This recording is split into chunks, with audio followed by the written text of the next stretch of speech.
Welcome to चुनावी अड्डा, जहां उठता है हर छोटा बड़ा चुनावी मुद्दा। और आज हो रही है बात उत्तराखंड की, देवभूमि उत्तराखंड की, जहां देवस्थानम बोर्ड को भंग होने करने के बाद सियासी क्रेडिट लेने की होड़ मची है। इस बीच संत पुरोहित सबसे ज्यादा खुश हैं, क्योंकि वो पिछले 2 साल से देवस्थानम बोर्ड का विरोध कर रहे थे। दरअसल बीजेपी किसी भी कीमत पर संत पुरोहित को नाराज नहीं करना चाहती, क्योंकि इसका खामियाजा चुनाव में भुगतना पड़ सकता था। आपको सुनवाते हैं इस फैसले पर उत्तराखंड के तीर्थ पुरोहित क्या कह रहे हैं। कि आज का दिन संत समाज, हमारा पंडा समाज, आप खाली 2 समाज मत लीजिए। मेरा ये मानना कि हमारे मंदिर में, चाहे वो हिंदू मुस्लिम हो सिख हो, जितने भी हम लोग हैं सब मंदिर में होते हैं। तो जितने भी हमारे समाज जो भी मंदिर में है वो सब आज खुश है, प्रसन्न है। और सभी जो है मुख्यमंत्री को बहुत बहुत बधाई दे रहे हैं। और सभी जो है मुख्यमंत्री जी के लिए, जैसे भी मुख्यमंत्री जी ने जो ये देवस्थान बोर्ड भंग किया है, सभी जो है भाजपा के साथ खड़े हैं। मुख्यमंत्री जी का और इनके मंत्रिमंडल का हम बहुत बहुत धन्यवाद करते हैं, और माननीय प्रधानमंत्री जी का भी धन्यवाद करते हैं, जिनकी असीम कृपा से जो है अब ये देवस्थान बोर्ड जो है ख़त्म हुआ है। और बाबा से प्रार्थना करते हैं इस सरकार को ऐसी सद्बुद्धि प्रदान हो और ये जो है मंदिरों के साथ छेड़छाड़ करना बंद कर दें। तो इसी पर बात करने के लिए हमारे साथ कई सारे खास मेहमान जुड़े हुए हैं। मेरे साथ वरिष्ठ पत्रकार उमाकांत लखेड़ा जी हैं, मेरे साथ सतीश लखेड़ा जी हैं, बीजेपी के स्पोक्स पर्सन, मेरे साथ नई स्पोक्स पर्सन कांग्रेस की जुड़ी हैं गरिमा दसौनी जी। सूर्यकांत दसमाना जी का कनेक्शन ठीक नहीं था। गरिमा जी से शुरुआत करूं, उससे पहले डॉक्टर उमाकांत नंद सरस्वती। डॉक्टर साहब, सबसे पहले जानना चाहता हूं, क्या देवस्थानम बोर्ड का जो कानून है उसको लाने से पहले क्या आप लोगों से कोई बातचीत हुई थी?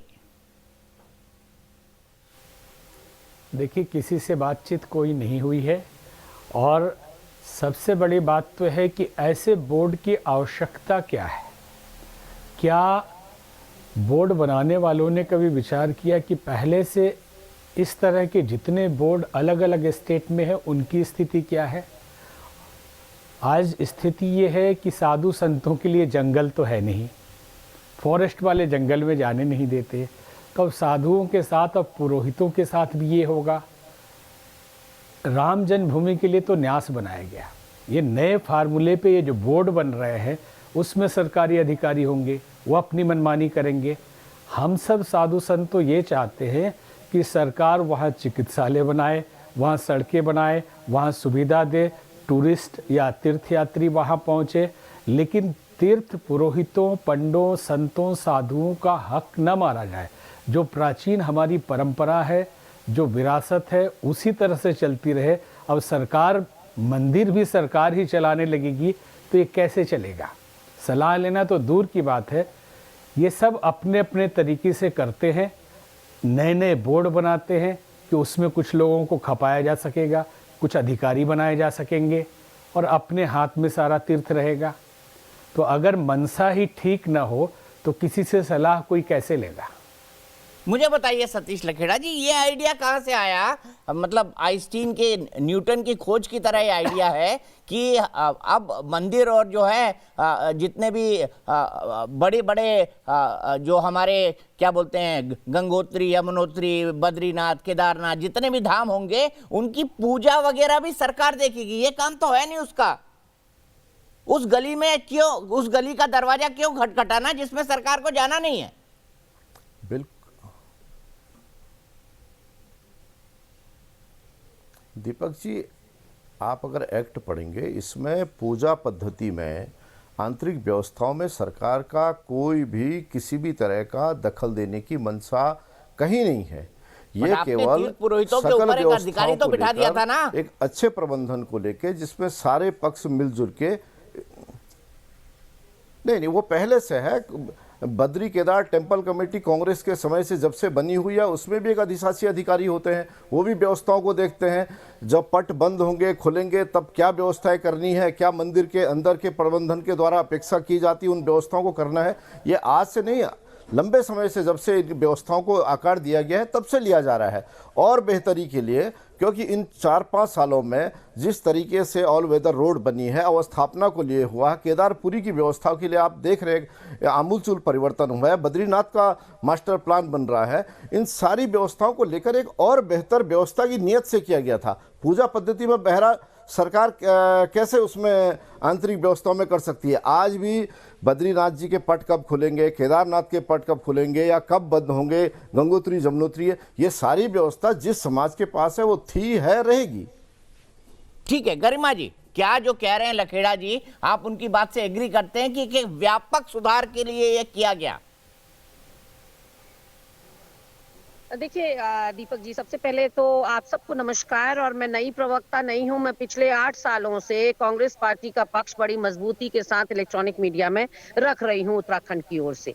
वहीं दूसरी ओर जो लखेड़ा जी ने यहाँ पर बात रखी, मैं बिल्कुल इत्तेफाक नहीं रखती इस बात से। और कांग्रेस पार्टी ने हर पटल पर यह बात कही है कि हम पहली कैबिनेट बैठक में इसको निरस्त करेंगे, ये हमने घोषणा करी। और वहीं इनको कहीं ना कहीं अपनी सियासी जमीन खिसकते हुए दिखाई पड़ी। जो इनको 5 राज्यों के चुनाव से पहले किसान बिल वापस लेने की सोच आई, और अब इनको यहाँ उत्तराखंड के अंदर लगातार हर महीने ये सर्वे कर रहे हैं। उस सर्वे में इनको इनकी राजनीतिक जमीन खिसकते हुए दिखाई पड़ रही है। सर्वे में 20 सीट से ऊपर ये 70 में से ला नहीं पा रहे। इसलिए जो गले की फांस बन गया था, जो 3-3 मुख्यमंत्रियों को जिसने बदली करवा दिया, 3 प्रदेश अध्यक्षों को जिसने बदली करवा दिया, 2 यहाँ राज्यपाल बदली हो गए। लेकिन जो कहते हैं ना, एक सरकार से अपेक्षा होती है कि सरकारें विजनरी हो, सरकारों से अपेक्षा होती है कि वो जन कल्याणकारी हो।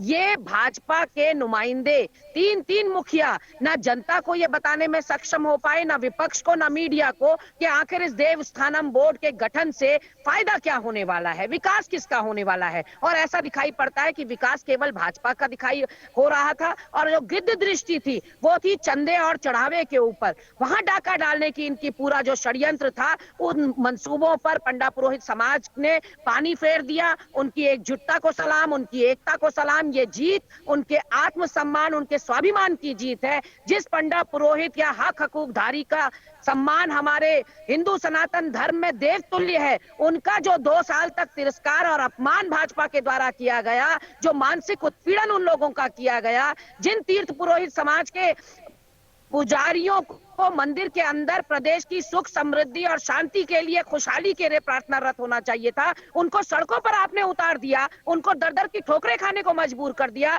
मंत्रियों के दोहरे जाने के लिए मजबूर कर दिया। जिन तीर्थ पुरोहितों के लिए हमारे वहां आसन बिछाया जाता है, उनकी पूजा की जाती है, उन तीर्थ पुरोहितों का आपने हश्र क्या किया? जो 2 साल में हमने इनका तिरस्कार और अपमान देखा है, उससे कांग्रेस पार्टी को कष्ट पहुंच रहा था। आज ये बातें कही जा रही है कि कांग्रेस से एक बड़ा मुद्दा लपक लिया भाजपा ने। मैं सिर्फ इतना कहना चाहती हूं कि आप दोनों समय पर शाबाशी नहीं ले सकते, आप अपनी पीठ दोनों समय पर नहीं थपथपा सकते। या तो देवस्थानम बोर्ड के गठन का फैसला गलत था, या उसको आज निरस्त करने का फैसला गलत है। निर्णय आपको लेना है। ठीक है, आप जवाब ले लेते हैं। कौन से मौके पर आप गलत थे?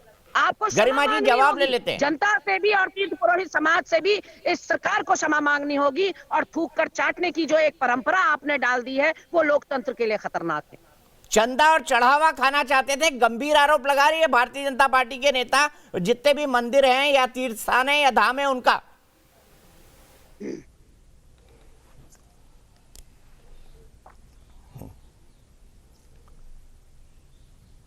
सवाल मुझसे है? जी बिल्कुल दीपक जी, जी बिल्कुल आप ही से सर, आप ही भारतीय जनता पार्टी के हैं। कांग्रेस का माइंड सेट ही हिंदुत्व मंदिर से कभी जुड़ा हुआ नहीं है। गरिमा जी मुझे बोलने दीजिए, मैंने आपको सुना है। कांग्रेस का अगर चुनाव सामने नहीं होता तो कांग्रेस इतना ज़्यादा ड्रामा नहीं करती, इनके धरनों में नहीं बैठती। कांग्रेस इस तरह की चेयर लीडर है, उसको समझ में नहीं आ रहा है कि छक्के पे ताली बजानी है या कैच पकड़ने पे बजानी है। इनका ये लोग गौ भक्तों पर गोली चलाने वाले, राम भक्तों पे गोली चलाने वाले, ये राम के अस्तित्व पर सवाल उठाने वाले, इनका धर्म से क्या मतलब? इनका इटली से तय होगा, ये इटली से तय होगा, ये तय करे, पर ये तय साहब दीपक जी ये तय करें किसके साथ हैं, ये सरकार को भी कोस रहे हैं और उधर भी वो बधाइयां ले रहे हैं कि हमारे राजीव जी को पक्ष कीजिएगा, जो दिवंगत हो गए, अब देखिए, उनको मत ले आइएगा डिबेट आप में। अच्छा सोनिया जी और दीपक जी अभी हाल का राम मंदिर लीजिए, राम मंदिर, उत्तराखंड पे डिबेट राम सोनिया जी मंदिर और इटली पे चले गए नहीं, और हिंदू और हिंदुत्व से आप नाता आपने दिखा दिया, बेनकाब हो गए आप। जब कांग्रेस धर्म पे बोलेगी, 2 साल में बेनकाब हो गए कि ना अन्नदाताओं का आपकी नजरों में सम्मान है और ना पंडित पुरोहितों का है। जब धर्म पे आप बोलेंगे, हिंदू झंडा बरदार बनते हैं लोग, आप सम्मान नहीं करना जानते। जो अपमान आपने किया, काले झंडे जुमे की छुट्टी करने वाले हरीश रावत जी, मंत्रियों का घेराव उनको करना पड़ा, तो आपने तो पंडा पुरोहित जुमे की छुट्टी करने वाले हरीश रावत जी की पार्टी, ये लोग आज पंडितों की चिंता करेंगे, पंडा पुरोहित का इनको दर्द हो गया है। अच्छा, एक एक करके गरिमा जी उनको क्या लेने दीजिए, फिर मैं आपके पास आऊंगा। आप अगर लगातार तेजी से बोलेंगे, आपकी आवाज नहीं आ रही है स्काइप पर। लखेड़ा जी कंक्लूड करिए प्लीज। हो चुकी थी, आज चुनाव में जब आपको सब कुछ खिसकता नजर आ रहा है, तो प्रधानमंत्री मोदी 3 महीने में 3 बार यहाँ आ चुके हैं, अक्टूबर के महीने में, नवंबर के महीने में। गरिमा जी सुन लीजिए, आप अगर लगातार बोलेंगी तो आपकी आवाज स्काइप पे कट जाएगी। आप सुन लीजिए, लखेड़ा जी को कंप्लीट करने दीजिए, मैं आऊंगा आपके पास। उमाकांत जी भी इंतजार कर रहे हैं, लखेड़ा जी कंप्लीट करिए अपनी बात। और ध्यान दीजिए सर, सवाल आपसे पूछा जा रहा है, आप मुझसे पूछ रहे हैं कि आप ये सवाल मुझसे पूछ रहे हैं। मैं दोबारा भारतीय जनता पार्टी से पूछूंगा, आप ही है ना भारतीय जनता पार्टी के प्रवक्ता। मैं कह रहा हूं, मैं उत्तराखंड पे ही लौट रहा हूं। कांग्रेस के लोग पंडा पुरोहित धर्म संस्कृति पे बात करेंगे जब इनको मौका मिलता है। जब हरीश रावत जी की सरकार थी तब इन्होंने जुमे के दिन 2 घंटे की छुट्टी की थी, तब इनको धर्म याद नहीं आया। तब इन्होंने अपने पूरे कार्यकाल में धर्म को लेकर, हिंदुओं को लेकर, मंदिरों को लेकर, पंडा पुरोहित समाज की चिंताओं को लेकर इन्होंने कभी 1 इंच काम नहीं किया। इनकी एक बैठक नहीं हुई। तब बार बार मंदिर के चंदन के कोटे के लिए बार बार कहा जाता था पंडा पुरोहितों के द्वारा, तब ये काम करते थे। कि वो यहाँ की जनता को कुछ भी परोसेगी और जनता उसको शर्माते लेगी। आपसे हम 10 बार कह चुके हैं, चैलेंज कर चुके हैं, अगर 2 घंटे की क्या 1 मिनट की छुट्टी का भी शासनादेश दिखा दोगे तो हरीश रावत जी क्या मैं राजनीति छोड़ दूंगी। आप शासनादेश दिखाइए ना, बिना किसी प्रूफ के, प्रमाण के, तथ्य के, कुछ भी यहाँ के अनर्गल रावत जी ने अभिनंदन मुस्लिम आप गूगल कीजिए गरिमा जी, गूगल कीजिए, आपको अभी मिल जाएगा। हरीश रावत जी के 2 घंटे की छुट्टी गूगल पे उपलब्ध है, पूरा देश जानता है। भाव में रखने वाले लोग हैं, हम समावेशी विचारधारा में यकीन रखने वाले लोग हैं। आप गूगल कीजिए, आपको 2 मिनट मिल जाएगा, क्योंकि अब भटकाने से कांग्रेस अपने, वो भगवान राम जानते हैं, जिनको टेंट में रहना पड़ा आपके कारण, वो समावेशी विचार देश को पता है। लेकिन जो शासनादेश की आवाज बिल्कुल नहीं आ रही है गरिमा जी, अगर आप इतनी पुरानी प्रवक्ता है तो आपको ध्यान रखना चाहिए कि आप अपने कनेक्शन को ठीक रखें। आपकी आवाज बिल्कुल नहीं सुनाई पड़ रही है, आपकी आवाज कट कट के आ रही है। मैं सीधे उमाकांत जी के पास जाता हूं। उमाकांत जी, कितना बड़ा मुद्दा होगा उत्तराखंड के चुनाव में ये?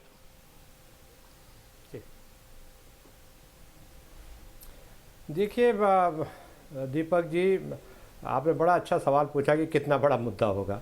मुद्दा तो मुझे लग रहा है कि लगभग फिजल आउट हो गया, जैसे किसान का मुद्दा फिजल आउट हो गया। अब ये चूँकि अब तलवार जो है वापस म्यान में चली गई है, तो मुझे लगता है कि अब जो फोकस है वो फोकस होगा कि भारतीय जनता पार्टी ने पिछले 5 साल में क्या किया। और ये देखिए, बहुत कठिन प्रदेश है उत्तराखंड, और बड़ी विषम परिस्थितियों वाला प्रदेश है, बेशुमार समस्याएं हैं।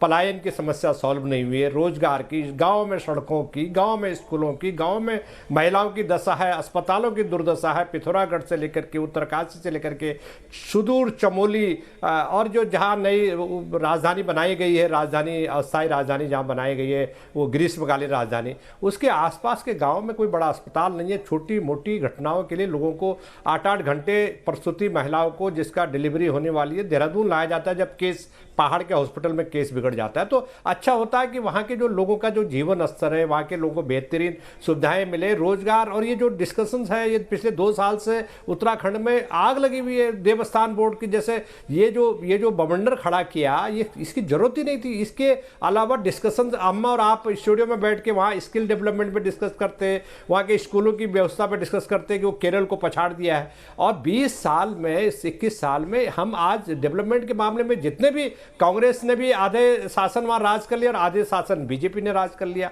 समस्याएं जब राज्य बना था उससे ज्यादा कॉम्प्लिकेट हो गई हैं। तो मुझे लग रहा है कि डिस्कशन उन सवालों पर होना चाहिए कि वहां के लोगों का जीवन स्तर, रोजी रोजगार, रोटी पर चर्चाएं हो। और ये जो दूसरे मुद्दे आ गए हैं कि धर्म और ये जो पुरोहित और ये पंडे, ये सब चीजें, समस्याएं अपनी जगह है, वहां के लोगों की रोजी रोटी का भी सवाल इससे जुड़ा हुआ है। लेकिन इस तरह की बहस में जो लोग, वहां के जो स्थानीय लोग हैं, उनके जो जेन्युइन डिमांड्स है, जेन्युइन समस्याएं है, वहां के सुदूर क्षेत्रों में रहने वाले लोगों की, वो समस्याएं से सारा चीजें ध्यान, राजनीतिक व्यवस्थाओं का कोई काम ही नहीं है। अब मुख्यमंत्री को स्पेशल बुलाया गया पिछले 15-20 दिन पहले कि जब वो त्रिवेंद्र सिंह रावत का घेराव हुआ और उनको वहां बद्रीनाथ केदारनाथ में घुसने नहीं दिया तीर्थ पुरोहितों ने, बड़ा नारे लगाए उनके खिलाफ। तो अगले दिन धामी साहब को दिल्ली बुला करके चर्चा की गई कि भाई इसका समाधान निकालो जल्दी से जल्दी। तो इन चीजों के बजाय वहां के लोगों की उन्नति, तरक्की, शिक्षा, रोजगार पर चर्चा करने के लिए मुख्यमंत्री को दिल्ली बुलाया जाता तो कितना अच्छा होता। यही मेरी कांग्रेस से की भी अपेक्षा थी कि कांग्रेस भी 10 साल कांग्रेस ने शासन किया, अच्छा होता कि कांग्रेस कोई बुनियादी नींव विकास की डालती और ये सब चीजें, नमाज वगैरह, ये सब चीजों पर डिस्कशन। भारतीय जनता पार्टी को जो ये पोलराइजेशन करने का धर्म के नाम पर जो मौका मिल रहा है, ये नहीं मिलता। तो मुझे लग रहा है कि मैं सीधे गरिमा जी के पास चलता हूं। गरिमा जी, मेरे सवाल का सीधा जवाब दीजिएगा। क्या देवस्थानम बोर्ड वापस लेने के बाद अब भारतीय जनता पार्टी ने इस मुद्दे को कांग्रेस के लिए हमेशा से खत्म कर दिया है? नहीं, बिल्कुल। देखिए, ये कांग्रेस पार्टी के लिए कभी मुद्दा था ही नहीं, ये तो हमारे दिलों से जुड़ा हुआ मुद्दा था। आप इस बात से भली भांति परिचित हैं कि 4 धाम हमारी रीढ़ है, हमारा धार्मिक पर्यटन हमारी रीढ़ है। हमारे उसको ही बट्टा लग जाएगा तो फिर प्रदेश कहाँ जाएगा? हमारी जो पूरी आधे से ज्यादा आमदनी है वो धार्मिक पर्यटन की वजह से है। और कहीं ना कहीं जो ये तीर्थ पुरोहितों का एजिटेशन था, उससे छवि धूमिल हो रही थी उत्तराखंड की, उससे हमारा धार्मिक पर्यटन को चोट पहुंच रही थी। मुद्दे चुनाव में भुनाने के लिए तो बेरोजगारी ने जो यहाँ सुरसा का रूप इनके कार्यकाल में ले लिया, वो मुद्दा हम भुनाएंगे। हम मुद्दा भुनाएंगे महंगाई का, जो 40% डीजल में रेट बढ़ोतरी हो गई पिछले 4 साल में, और उनके मुंह में जीरा आप गन्ना जो है प्रति क्विंटल 28 रुपया बढ़ोतरी करे हो समर्थन मूल्य में। इन सारे मुद्दों को लेकर हम जनता के बीच में जाएंगे। हम पंडित नारायण दत्त तिवारी समय पर जो स्वर्णिम कार्यकाल था, इतना इन्वेस्टमेंट, उमाकांत जी की बात मैं सुन रही थी और शर्माते आपकी बात है, बिल्कुल सहमत हूं मैं कि जो जनहित के मुद्दे हैं वो सतह पर होने चाहिए। ये धार्मिक मुद्दों के लिए पंडा पुरोहित समाज है, लेकिन क्या करें, भाजपा ने पूरी राजनीति को डाइवर्ट कर दिया। देश की राजनीति में देना भी। लखेड़ा जी से जवाब ले लेते हैं, मेरे पास उनके कंक्लूडिंग कमेंट का समय है। लखेड़ा जी, मुझे बताइए महंगाई, बेरोजगारी, पेट्रोल डीजल की कीमतें, 3-3 मुख्यमंत्रियों को बदलना, ये मुद्दे तो आपको असहज करेंगे ना, इनको कैसे डिफेंड करेंगे आप?